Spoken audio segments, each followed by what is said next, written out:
Hello everyone, welcome to our Thailand trip. কোথায় যাচ্ছি? আদি ওর ফার্স্ট ইন্টারন্যাশনাল ট্যুরের জন্য খুব excited. Wow, true love. Kolkata এয়ারপোর্টে ডিনার করে আদি কাম্মার কাছে পড়তে বসেছে। গুড বয় আমার।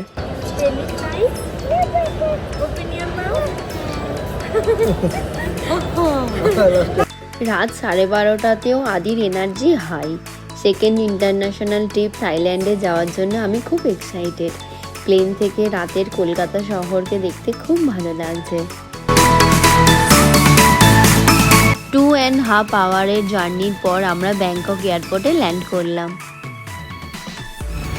লম্বা জার্নির পরে আমরা ফাইনালি ব্যাংকক এয়ারপোর্টে চলে এসেছি।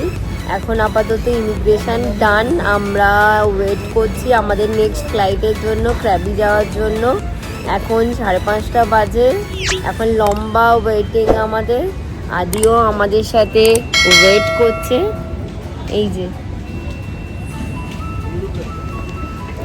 তো এখন একটুখানি ওয়েট করি। ঘুম তো হয়নি প্লেনে, আর এখনও ঘুম হবে না যতক্ষণ না হোটেলে যাই।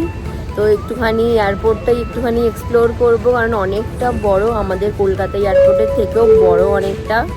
তো একটু এক্সপ্লোর করি, তারপর নেক্সট ফ্লাইট ধরবো।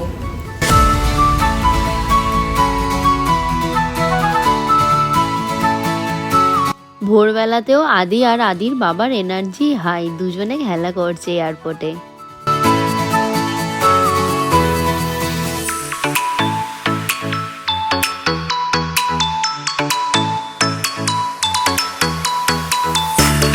Good morning everyone from Bangkok. ব্যাংককের ফার্স্ট ব্রেকফাস্ট।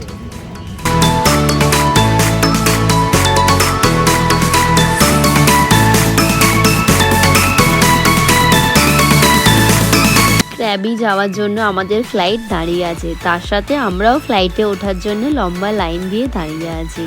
রাতে ঘুম না হওয়ায় আমরা সবাই খুব টায়ার্ড হয়ে গেছি।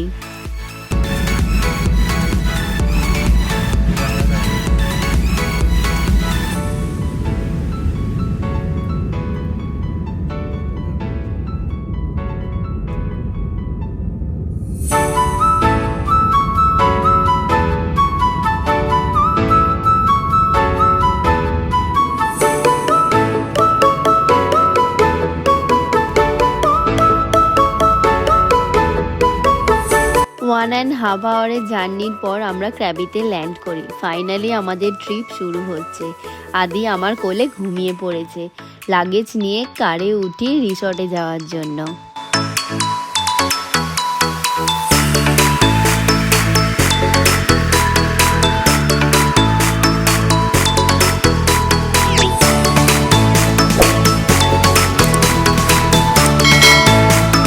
ক্র্যাবিতে আমরা ক্লিফ এলিগেন্স রিসর্টে থাকি।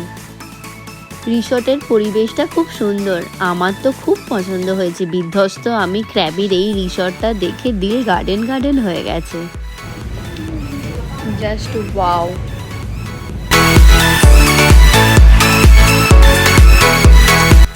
Welcome to our room. আমার সাথে সাথে তোমরাও দেখবে এসো ক্র্যাবির এই রিসর্টের রুমগুলো কেমন।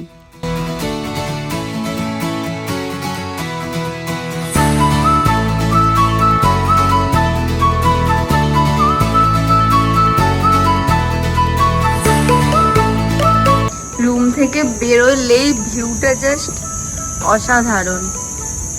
আর ঋত্বিকারাও এই পাশের রুমেই আছে।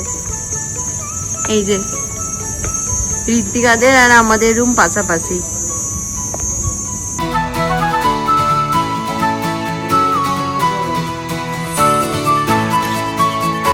হোটেলে এসে ফ্রেশ হয়ে গেছি। এখন 2 বাজে।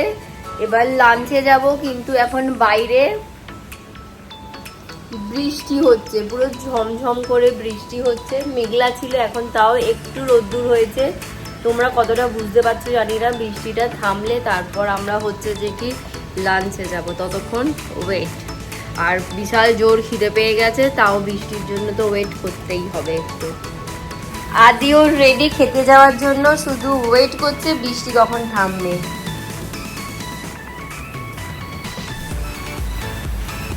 এখানটা জাস্ট দারুণ লাগছে, পাহাড় তার মাঝে এই রিসর্টটা, যা তার উপর বৃষ্টি হচ্ছে, দুর্দান্ত। বৃষ্টি থামার পর রিসর্টের পাশে অনেকগুলো খাবারের দোকান ছিল, তার মধ্যে একটাতে আমরা খেতে ঢুকি। কোনটা খাবে আদি? কোনটা খাবে? কনফিউজড। এক এক করে আমাদের টেবিলে খাবারগুলো এলো, সবকটা খাবারই বেশ ভালো খেতে, তবে টেস্টের দিক দিয়ে ইন্ডিয়ান চাইনিজ এবং থাই চাইনিজের মধ্যে একটু হালকা তফাৎ আছে।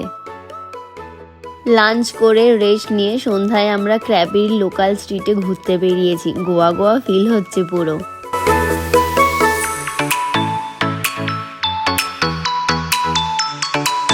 ক্র্যাবিতে যে বিচটা আছে তার নাম হচ্ছে আওনাং বিচ, আর এই বিচে ফায়ার শো হচ্ছে।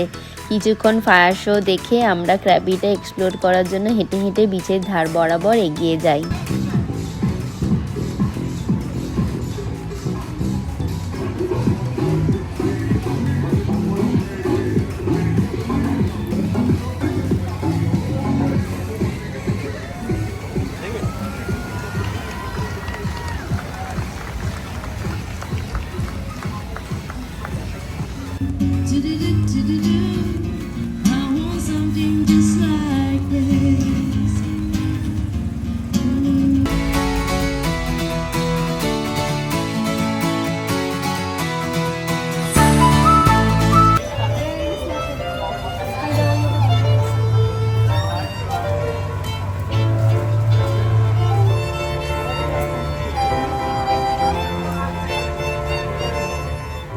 বিচের ধারে নানা রকমের মার্কেট বসেছে।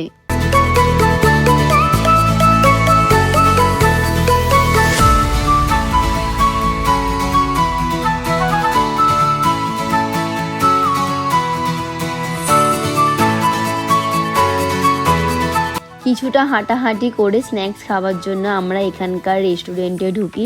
এখানকার রেস্টুরেন্টের ইন্টেরিয়রগুলো খানিকটা একই প্যাটার্নের। এখানে খাবার অর্ডার দিয়ে কিছুক্ষণ ওয়েট করার পর আমাদের টেবিলে আমাদের খাবার আসে। স্ন্যাক্স খেয়ে আমরা আবার লোকাল ঘোরাঘুরির জন্য বেরিয়ে পড়ি।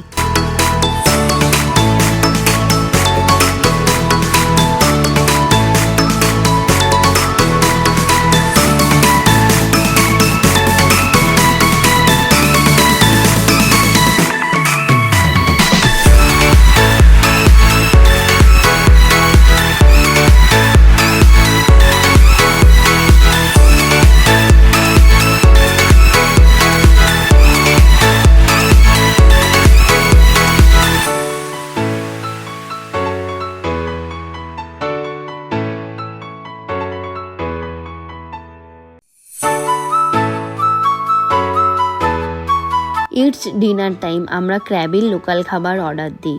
এখানকার খাবারের টেস্টগুলো আমাদের ইন্ডিয়ান খাবারের থেকে একটু আলাদা। বয়স্কদের বা ছোটদের একটু সমস্যা হতে পারে খাবার নিয়ে। আজকের ভিডিওটা এখানেই শেষ করছি। দেখা হবে ক্র্যাবির নতুন একটা ভিডিও নিয়ে। ততক্ষণের জন্য সবাই ভালো থেকো, সুস্থ থেকো, টাটা। না ভালো করে বলো।